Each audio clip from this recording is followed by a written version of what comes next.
the way my day has been going. Okay.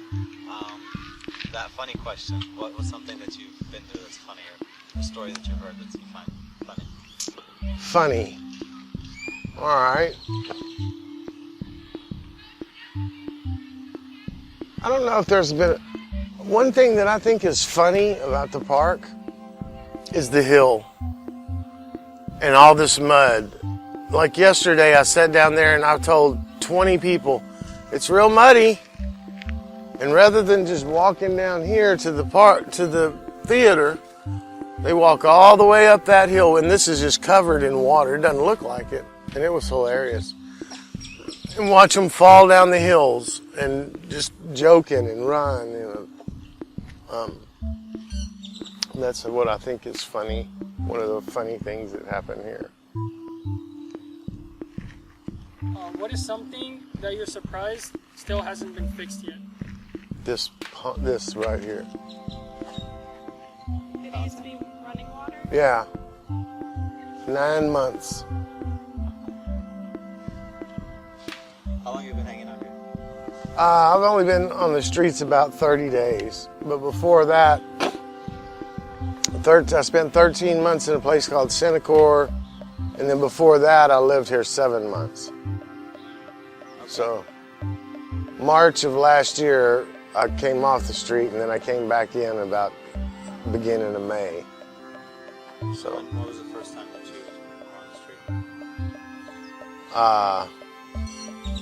about 2 years ago. Can you tell us about that? Well, I was at a place called the Salvation Army Harbor Light, and I was going through their program of sobriety type living, you know, and I went out and got drunk and got busted and got kicked out. So I thought, you know what, I'm sick of taking younger people's opportunity that might be able to, you know, get a grip on this disease, and I'm going to let them have my bed, and I'm going to just move to the streets, go live on the streets. You've lived enough of life where you can live on the streets. I'm an outdoorsman. I love it. And I stayed here 7 months. And it was wonderful. People ask you a lot. One of the big questions of asking people you ask people who live on the streets is, what do you do when it rains? And it's such an easy answer. What do you think I do when it rains? Just chill. Get wet. You know, it's just nature. It's just the way it is. But the streets are good to me. I'm a happy-hearted guy. And I got everybody's kind of got my back, you know, as far as the violence. You know, I'm well known in the park. I'm actually the lieutenant governor of Herman Park. So. Are there a lot of homeless people around here? There's a lot on the top of the park, but that's more of a cush type stuff. And I'd say down here, there's 10 maybe. You know, How do you spend your days? reading.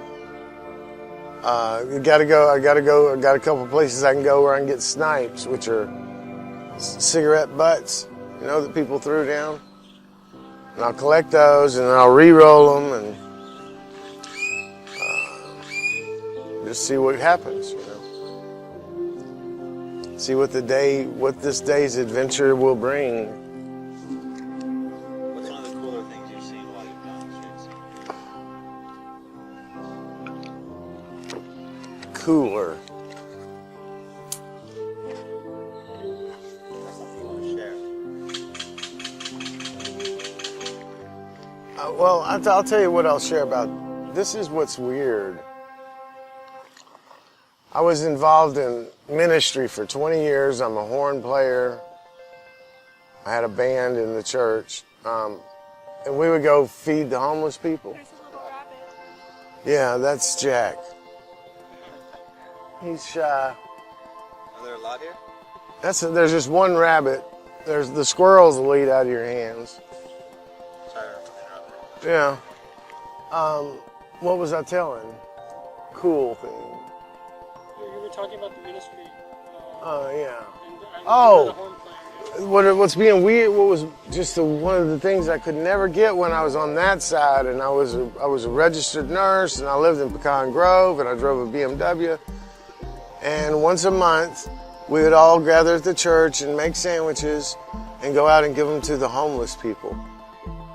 And we were trying to help these people, and we would tell them, like, we worked on getting ways to get them a job, you know, or get them off the streets, and people would say stuff like, I don't want to get off the streets. And it just made no sense to me. Like, well, we got a place we could take. I don't want it. No, I'm happy.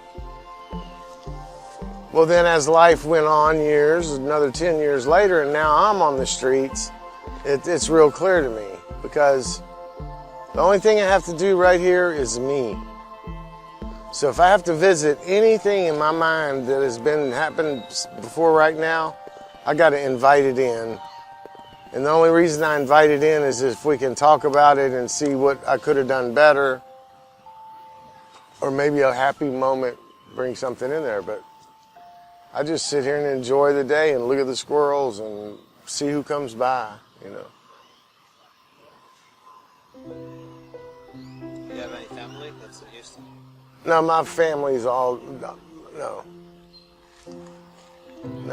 I have a mother that's in a nursing home, but she has Alzheimer's and she's in stage 4, so she has no conception of a day. She just lives every day's new to her. So my family is you, whoever I'm with, you know. What's the Right, message Chip? you would give to the world? I don't think I would have a message for the world. Or any type of advice that you could give to the world? I would just go with give. Man, you're never gonna go wrong if you give. I can't take it from you if you give it to me. And it takes a lot of practice. I can't be envious of you when I give it to you because you took it. So what brings me the most peace in my life is the ability to give, you know, under pretty much any circumstance. And if I continue on, I'll have to take an offering now. That was a joke. A Southern gentleman. That's it. When you were younger, going to school and all that, did you ever think of your career as, you know, the ultimate thing that would make you happy?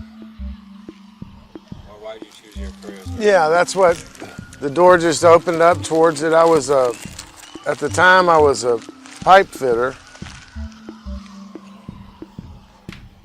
I wanted to work as a nursing assistant,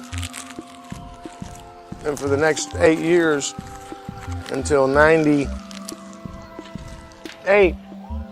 I worked on getting my education and passing the State Board of Nurse Examiners. By that time, I'd worked in an ER for 2 years in Angleton. It was me, 2 nurses, and a doctor every shift. And I worked nights, so I saw everything.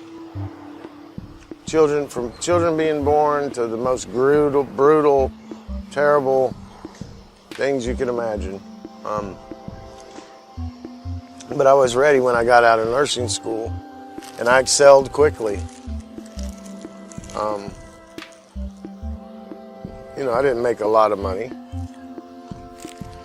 $100,000 a year. But my wife had a little job by then, and she was making like $48,000 a year, so we had no real money problems.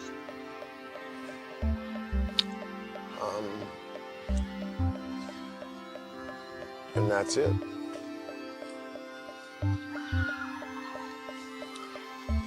Life is good. Would you like a cracker? That's all I have to give other than this No, thank you. philosophy and wisdom. That's more valuable, isn't it? Well, maybe a little chunk of it that you get from me today, or a little chunk of it that I get from one of you guys today. Sometime down the road, I'll turn around and it'll be that little chunk of something I need. And that's what it's about, being with people, you know, and loving them, you know. Got to love the ugly ones and love the pretty ones, and just the way to go. Yeah, anything you want to ask? Oh, it's interesting.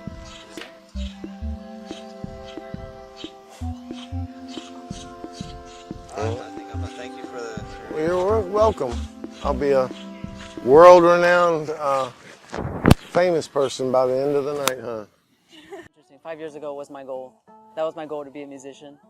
And you know, the one thing I kept telling myself was, I mean, just don't give up. If you can dream it, you can do it.